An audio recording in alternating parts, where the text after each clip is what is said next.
Hello, I'm Rebecca Swift. This is my presentation on cognition, learning, and motivation. Cognition is the mental action or process of acquiring knowledge and understanding through thought, experience, and the senses.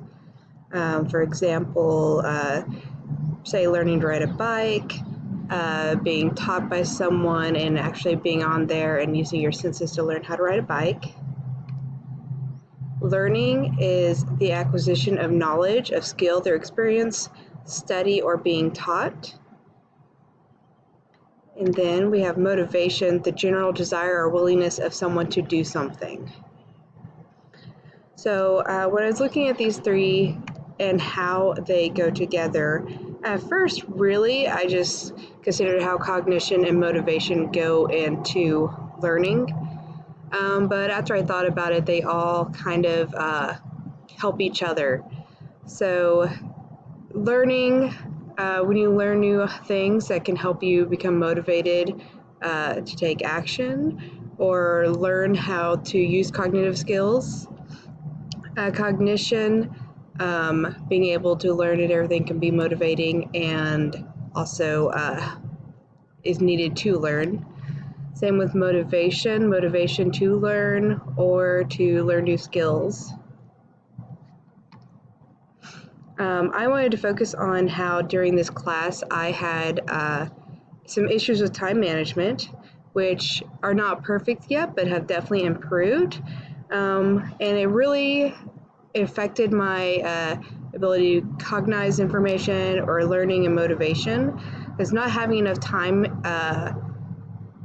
limited my ability to cognize the information I needed to learn, especially, and it also affected my motivation and things like that. It would lead to anxiety, and that you become depressed, and that reduced my motivation. Things that motivate me are becoming a nurse, just because that's an exciting career to me. I'm looking forward to, and also wanting to start a new career that could help my family, and of course, increase our income. And with my time management, I was able to take the time I needed to actually complete tasks, and that was helps with my motivation too, because I knew I actually had time to get things done. I was excited instead of being stressed out, and with having time to do both of those, I was able to learn the material better. Looking at cognition, learning, and motivation historically, I wanted to focus on COVID-19 and the pandemic that's fresh in everyone's mind, and definitely came into effect, especially with students working from home.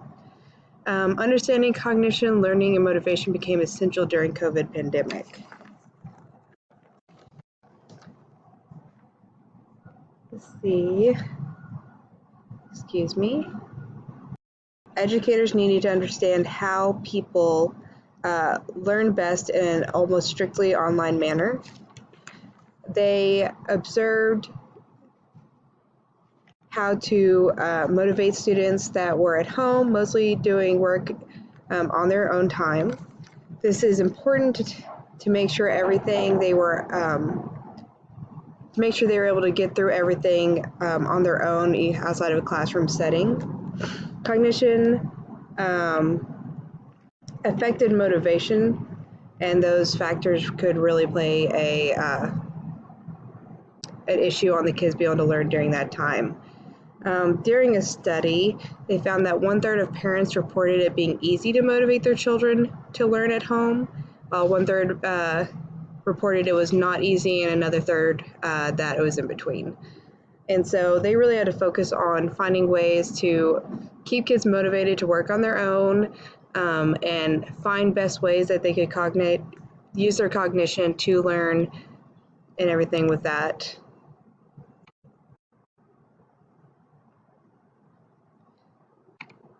Biological dimension, I've learned through my nutrition class that malnutrition can have a negative effect on learning. For example, lack of protein in a diet can lead to confusion and fatigue.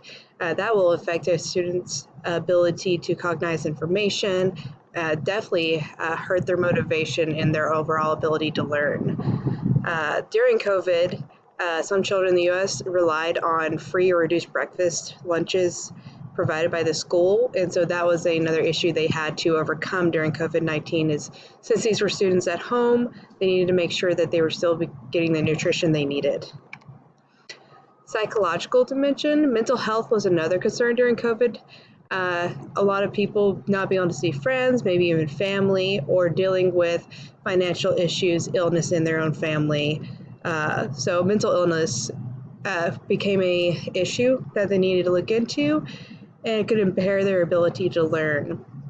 A few ways to handle it was finding new ways to become social and get out there, or you could take medication or use online medical assistance.